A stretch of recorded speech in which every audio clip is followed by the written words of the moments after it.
This week, we bring you La Vaquita, an Arizona Illustrated special. We don't have enough time for the vaquita. We need serious action on the front lines right now. Gill nets are the greatest threat to marine mammals in the world. Dead whales, dead dolphins, dead sea lions, dead turtles, dead vaquitas. Sorry. It's not too late for this species. You have the potential to bring a species back from the brink. Welcome to Arizona Illustrated. I'm Tom McNamara. This week we take you on a journey not far from here to the Sea of Cortez, where the most endangered marine mammal on Earth is fighting for survival against overwhelming odds. The United Nations says that 1 million species across the planet are in danger of going extinct, including 1/3 of the world's marine mammals. The vaquita, a small porpoise that lives in the salty waters of the upper Gulf of California, is poised to lead the way. This is La Vaquita.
The vaquitas are only seen and live in this area. There is no other place in the world. This is their house. Vaquitas are the desert porpoise. They live in this water that's hot to me to go swimming in. They're a very endearing animal. They have beautiful dark eye rings and black lipstick. I have seen 3 vaquitas. Unfortunately, every single vaquita I have seen has been dead.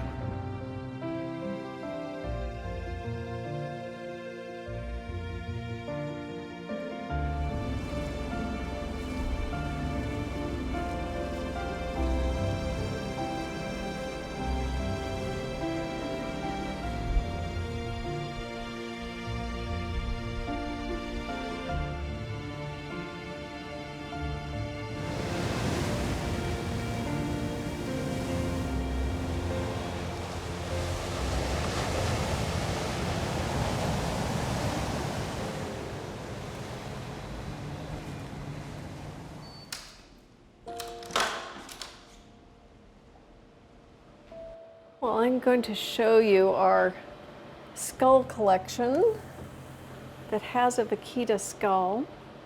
And you can see how tiny it is. This is a vaquita.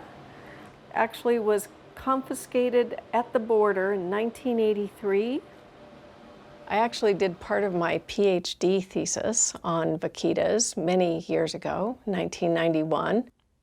The first big abundance estimate was in 1997.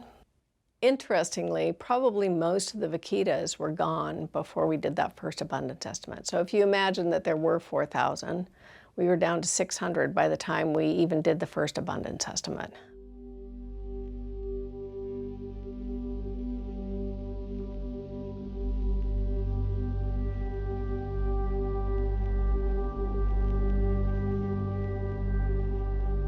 Between 1997 and 2008, we lost over 50% of them. So then we were down to roughly 200 of them. So that is about an 8% per year decline, which at the time was a shocking level of decline, as large a decline as has been recorded for any marine mammal. But the worst was yet to come. The population started declining somewhere between 40 and 50% per year, starting in about 2011. That, of course, is a catastrophe more than anything else. If you compare with the historical population back in 1940, we have less than 1% of that original population. Right?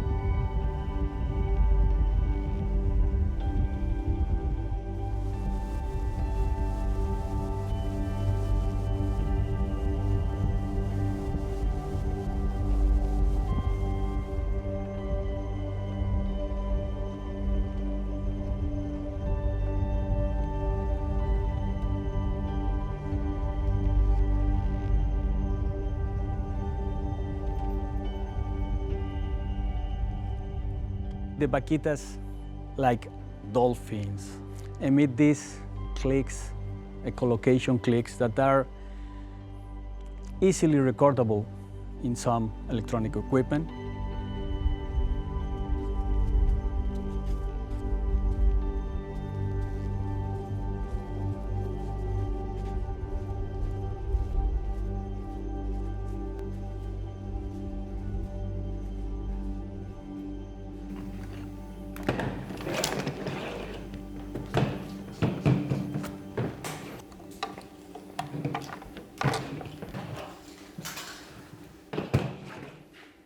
Back in 2011, 2012, 2013, there was a lot of Vaquita signals in the data. It took something like 15 days to analyze that data. Now we can do that in 1 day because there are no signals of Vaquita. When you press the click, go away with no Vaquitas at all in many of the sites where Vaquitas used to be.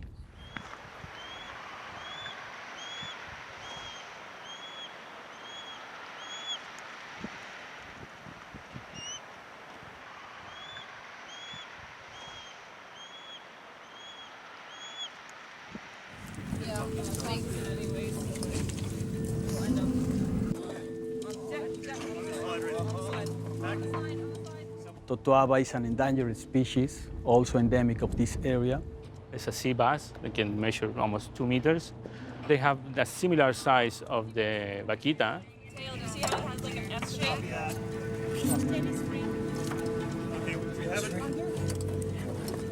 We got it.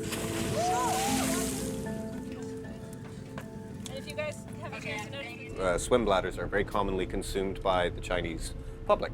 Like, it's sort of generally seen as a medicinal thing, but the swim bladder from the totoaba is like the king of the swim bladders. It's meant to be magical in some senses. The totoaba is also a red list critically endangered animal. And so as the totoaba gets extinct, the price for the swim bladders gets higher. It's essentially bought and traded like gold.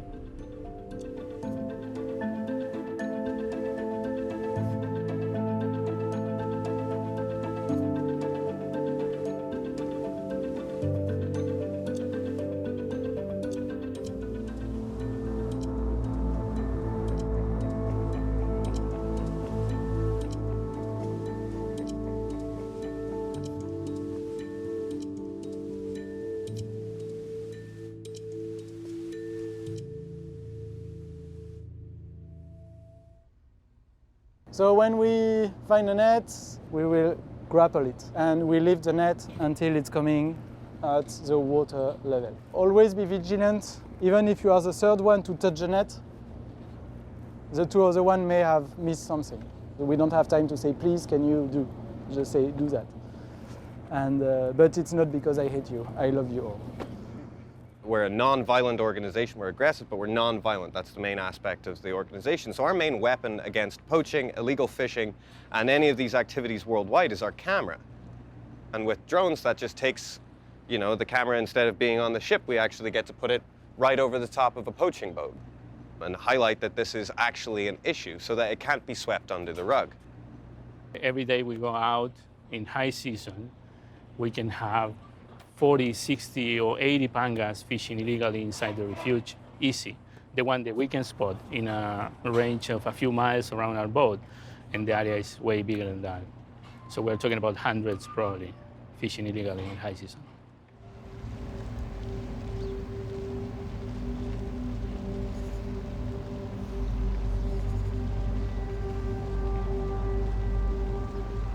The cartels are involved in the aspect they're using the same ways to move the swim bladders out from Mexico that they use for the drugs. And also they lend the money to the fishermen to buy the gear, the fishing gear. Because it's a lot of money, it's more money than drugs. The fishermen, of course, don't receive that money, but anyway, they receive a lot of money compared to any other kind of species they're fishing. I receive threats sometimes when I'm driving. I have vehicles coming, trying to take me out of the road, stuff like that.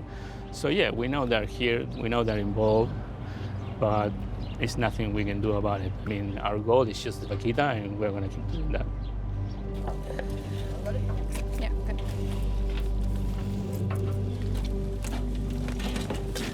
Fish coming up. Fish coming up. All right, dropped off. Port side. It's a small dogfish. It's a dogfish.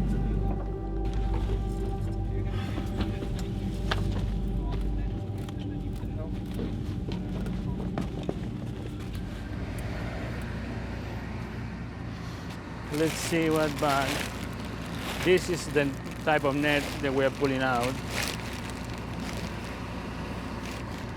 You can see that the mesh is really big.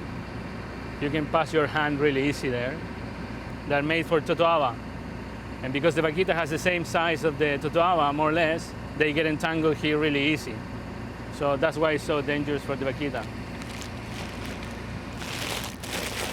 So if you can see, this is just almost like 2 weeks of work. All these bags contain nets. So each bag can weigh around 250 kilos just in fishing gear. Nets, we have around 27 at the moment between all these bags.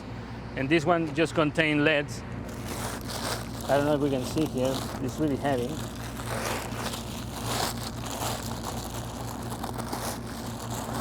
It's just the lead of the nets.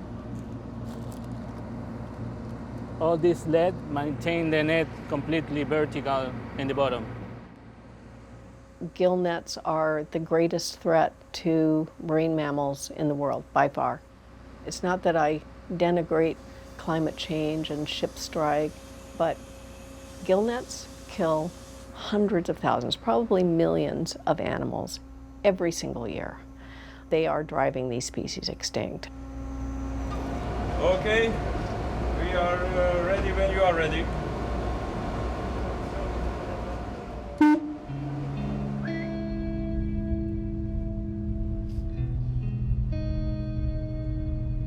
So right now we are on night patrol, usual deal for us.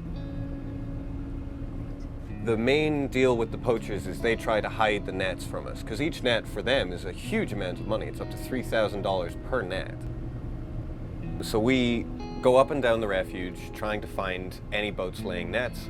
We log their positions, we either launch drones to investigate what they're doing or just continually monitor their activities, monitor where exactly they stop, and then we use our sonar after that to go over those points and see if there's any submerged nets left underneath the surface, and then we can pick them up.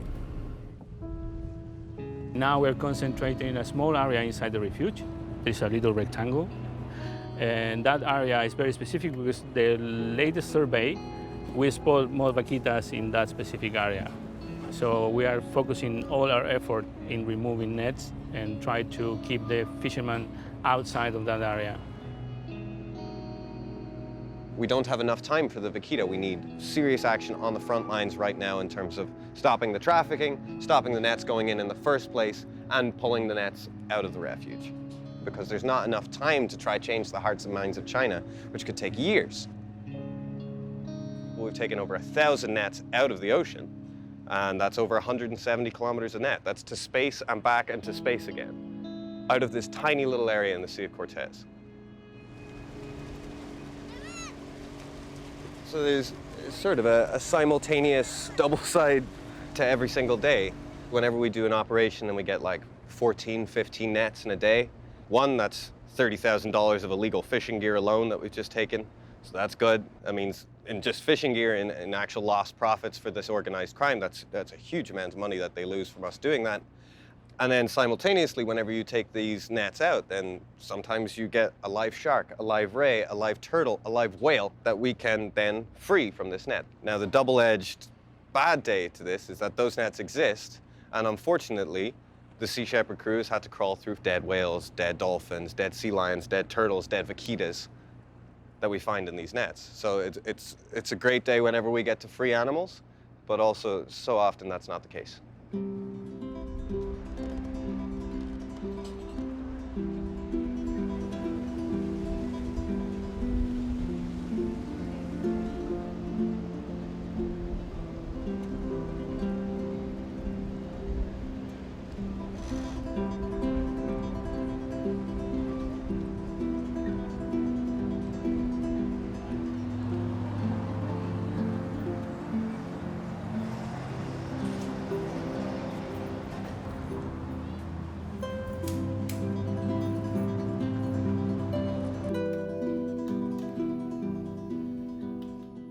Todo el sector pesquero regularizado. Decidimos de común acuerdo salirnos del mar para que dejarle el mar limpio, por llamarlo de alguna manera, de pangas legales, para que el gobierno federal hiciera un trabajo de limpieza de las pangas ilegales.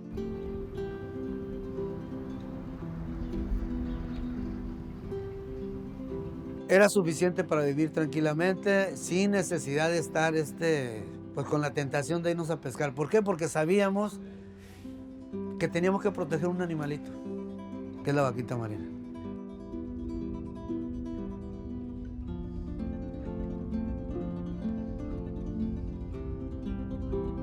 The ban on gill nets actually had no detectable effect on the illegal totoaba fishing.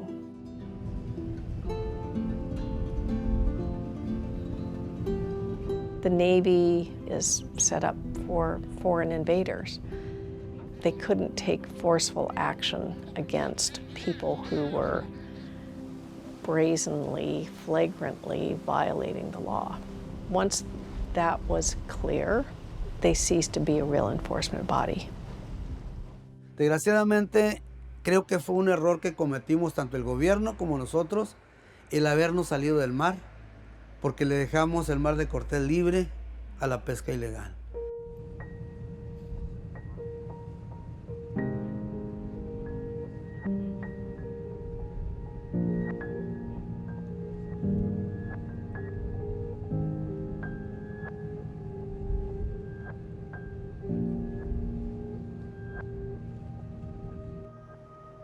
Es por eso que nos hicimos a la mar.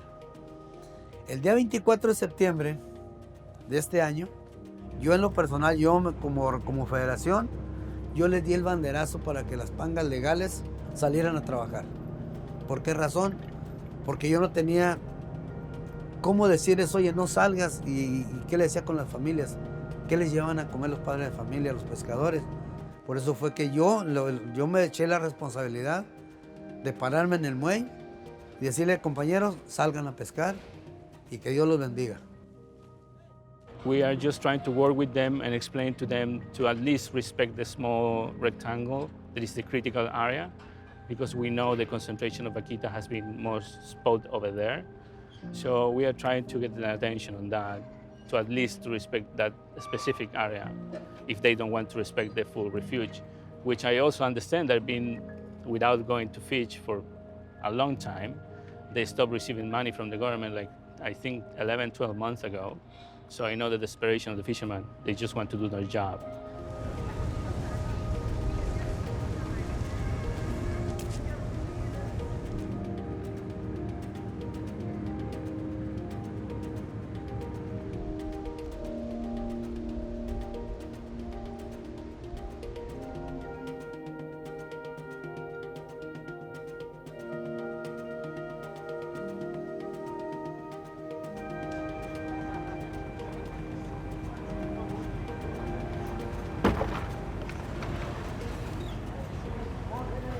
I can understand that it's difficult to develop a strategy when you have all this combination of illegal fishing of totoaba, the anger of the people, new administration, and things like that. So I really hope that they come with a strategy that includes the support for the town, for the legal fishing activity, and to combat effectively the illegal fishing of totoaba. Developing alternative fishing methods and developing alternative livelihoods were really the only way for vaquitas to survive in those communities. And of course, that's quite outside the realm of a conservation biologist. That takes governmental will to make the hard changes that need to be made. It takes economists, it takes sociologists, and those parts have all been lacking.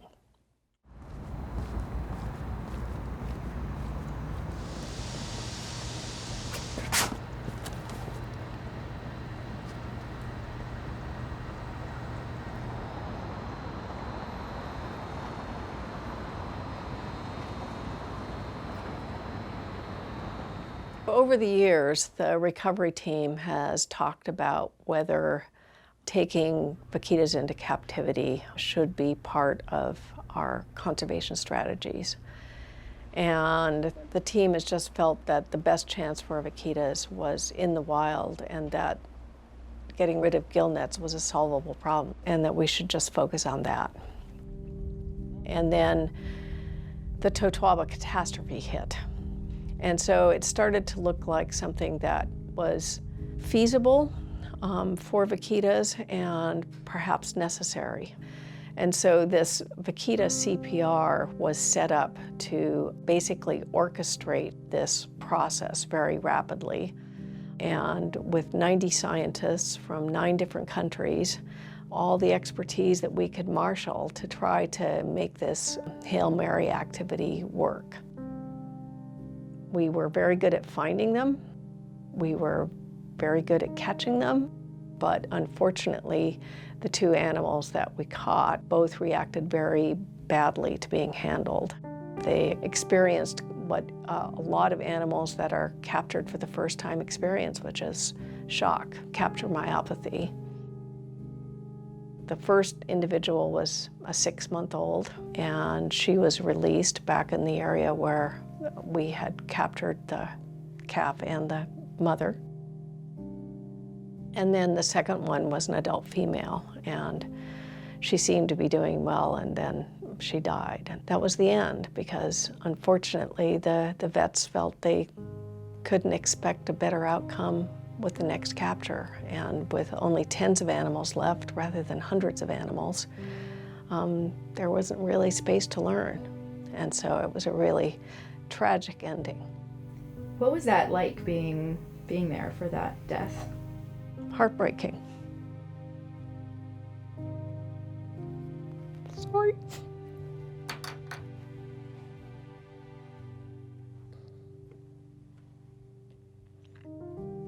Yeah, it was a terrible, scarring experience for all of us.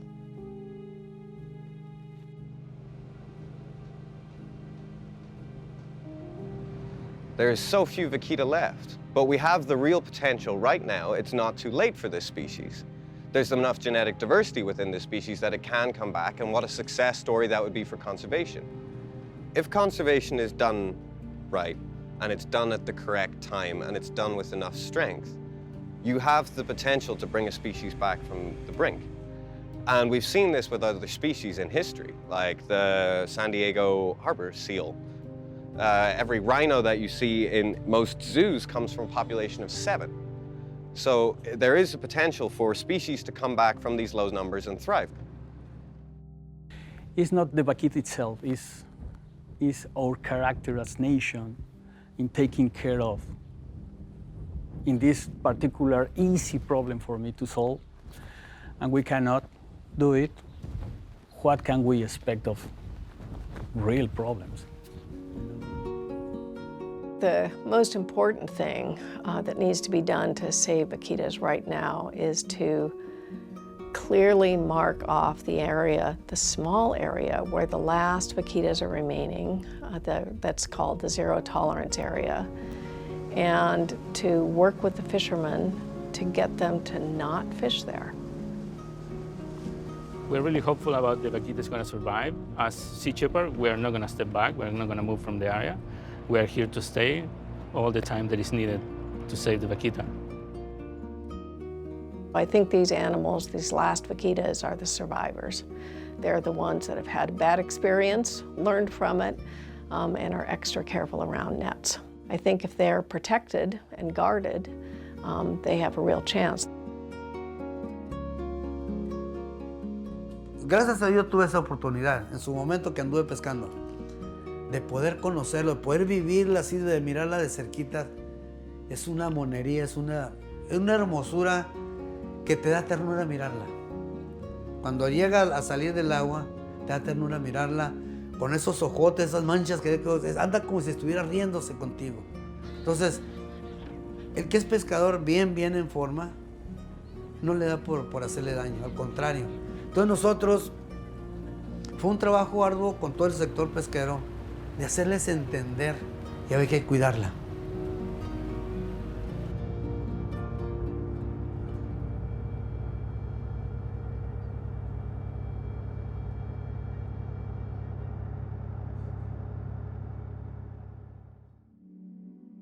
Just as we finished this documentary, Sea Shepherd Conservation Society reported that on Saturday, February 8th, several skiffs approached their vessels, swerving in front of and behind them, making aggressive maneuvers. This pursuit lasted for several minutes and gunshots were fired. The ship was not hit and no injuries were reported.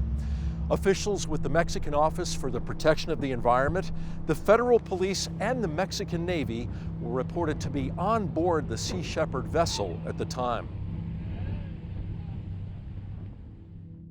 Thank you for joining us here on Arizona Illustrated. I'm Tom McNamara. See you next week.